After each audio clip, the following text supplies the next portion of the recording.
tarde, pessoal. Aqui é o Diego Muguê. A gente está na primeira Conferência Conservadora Brasileira aqui no Rio de Janeiro. E eu estou com a presença aqui de um pré-candidato a vereador do Rio de Janeiro, o Cal Magno.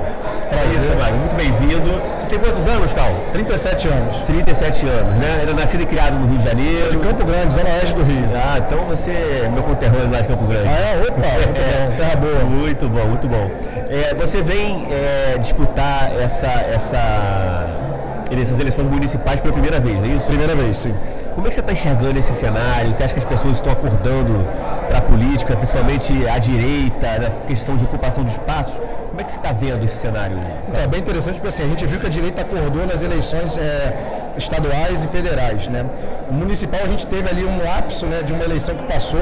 A gente infelizmente não aproveitou a oportunidade de encher as câmaras de vereadores ali, de vereadores conservadores, né? E a gente vai tirar esse atraso, acho que agora no ano que vem, né? Isso é o que todo mundo espera, né? Só que no Rio de Janeiro a gente tem um caso à parte, porque o Rio de Janeiro, eu trabalhei na Câmara de Vereadores durante 2 anos, e lá a gente tinha 1 ou 2 somente de vereadores conservadores mesmo, né, que se posicionavam claramente. Poderiam até se dizer conservadores muitos, mas na hora de defender suas ideias não pegavam o microfone, né? Então tinha muito isso. Então se posicionando mesmo tinha 1 ou 2 só. Então isso era muito triste. Eu via lá, acho que era 7 do PSOL, 4 do PT, cara, e a gente do nosso lado não tinha ninguém para debater. Então isso é muito ruim. A gente precisa mudar isso em 2026. E aqui, além desse problema de a gente ter muito pouca gente, tem a questão do Eduardo Paes também. Nós temos um prefeito hoje na cidade que ele não é de esquerda, ele conversa muito bem tanto com a esquerda quanto com o centrão. Então isso vai dificultar muito aí o nosso trabalho para eleger um prefeito no Rio de Janeiro, mas eu acho que tem que ser a missão de cada pré-candidato a vereador do Rio, é a gente eleger um prefeito conservador. Porque eu vejo muitas conversas de bastidores, mas o Eduardo Paes é muito forte. Se a gente começar a pensar assim, a gente não vai atuar pela nossa cidade. Então a gente tem que se posicionar, a gente tem que escolher um nome forte dentro do PL. Essa indecisão do PL também que está perdurando, está atrapalhando um pouco, mas eu acredito que em breve, pelo que eu já ouvi falar aí, vai sair qual vai ser o pré-candidato do PL a prefeito do Rio. Eu estou ansioso por isso, porque inclusive já disse para alguns, eu vou ser um soldado ali para que a gente possa eleger um prefeito conservador na cidade do Rio de Janeiro. Ô Cal, eu acho que você vai concordar comigo. Pelo que eu tenho observado das últimas eleições municipais e também estaduais e federais, a gente observa que nas eleições municipais a ideologia ela fala muito menos do que nas eleições estaduais e federais. Sim. Né? Só que na esquerda isso não acontece. A esquerda ela consegue, mesmo nas eleições municipais, fazer valer a ideologia e escolher lá os candidatos que eles querem, colocar 7 do PSOL, 6 do PT, e acaba que a Câmara Federal, porque o vereador também vota coisas importantes para a cidade, né? A população acha que vereador é aquele cara para consertar obra, né? Consertar pracinha, fazer a rua, mas esquece que o cara vota coisas importantes, né, para a população. Então eu acho que esse recado que você está dando é muito importante para fazer com que a direita acorde de que as eleições municipais também passam por ideologia, né? E quanto mais pessoas estiverem acordando para esse campo ideológico da direita nas eleições para vereador, é a chance que você tem, é a chance que outras pessoas que talvez não tenham tanto recurso como essa galera da esquerda utiliza, mas que você pode entrar para disputar de igual para igual. Você concorda com essa visão? Concordo. Isso é um debate hoje dentro da política da direita, né? Será que a gente tem que falar somente das questões de princípios, né? As questões ideológicas, nós temos que também avançar sobre as questões dos temas que as pessoas que mais têm contato, né? Que é uma rua com buraco, é uma dificuldade de ônibus, é uma série do transporte público, enfim.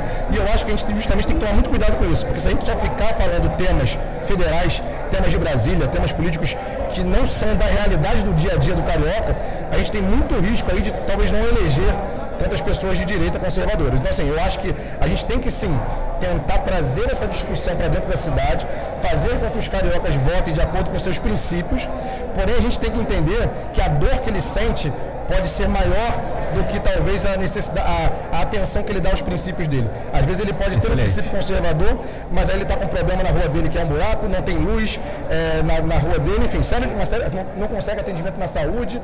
E aí o que ele vai pensar? Chega um candidato lá que oferece facilidades, até ilegalmente, muitas vezes, aí ele vai pensar duas vezes e vai falar, poxa, eu sou conservador, sou contra o aborto, sou a favor do armamento da população de bem, mas nesse momento aqui a minha dor está falando mais alto. Então a gente também tem que oferecer soluções para os nossos futuros eleitores dentro da realidade deles, né? Eu sei que é difícil quando a gente não tem uma estrutura, a gente não está dentro do governo, mas a gente tem que buscar sim, de alguma forma tentar ajudar eles, pelo menos com informação.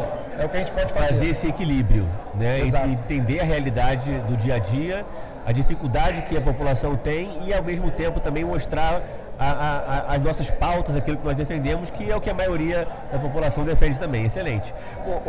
Ô Cal, você é presidente da Associação de Pipeiros do Rio de Janeiro. Isso, exatamente, a cultura da pipa. É a cultura da pipa. Explica um pouquinho pra gente como é que tá essa cultura da pipa no Rio de Janeiro. Antes eu vou te contar como eu vim parar na política. Aí eu vou chegar nesse assunto. Por quê? Eu sou apaixonado pela cultura da pipa, sempre gostei de soltar pipa desde criança, né? Só que a cultura da pipa ela passou por uma profissionalização no sentido de que muitas coisas mudaram. E aí os adultos começaram a ter mais interesse pela pipa. Então se você olhar para trás, bolinha de gude, ninguém joga mais, nem criança nem adulto praticamente.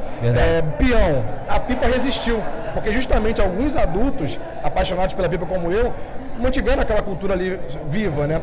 E aí o que aconteceu? Pela questão do cerol, que é proibido, né?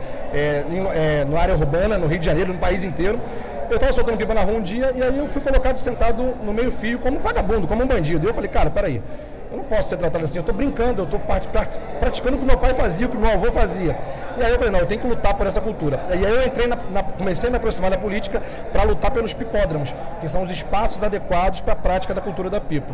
E aí com isso, a gente já estou aí desde 2017 nessa luta, aí você começa a viver a política, aí eu fui convidado para trabalhar com políticos e tal, e acabei entrando nesse meio. Então não foi nem pelo conservadorismo, começou por uma cultura que eu sou apaixonado, e aí dentro da política, aí eu fui ver como está o país, como estão as pipa coisas. Te levou para política. Exatamente. Eu sou muito grato à minha cultura aí, porque hoje eu estou onde eu estou, assim, participando do que eu participo, graças à cultura da pipa. A cultura da pipa é enorme no Rio de Janeiro. Nós temos aí milhares de praticantes, centenas de milhares de praticantes. Inclusive, ela é muito importante na política. A gente já ajudou vários candidatos com os eleitores pipeiros, justamente nessa briga de a gente tentar fazer algo que não faça mal à sociedade. Alguns políticos abraçaram essa ideia algumas vezes aí. E a cultura está crescendo e eu pretendo, claro, se eu conseguir me eleger, continuar ajudando essa cultura e mais outras, não só essa.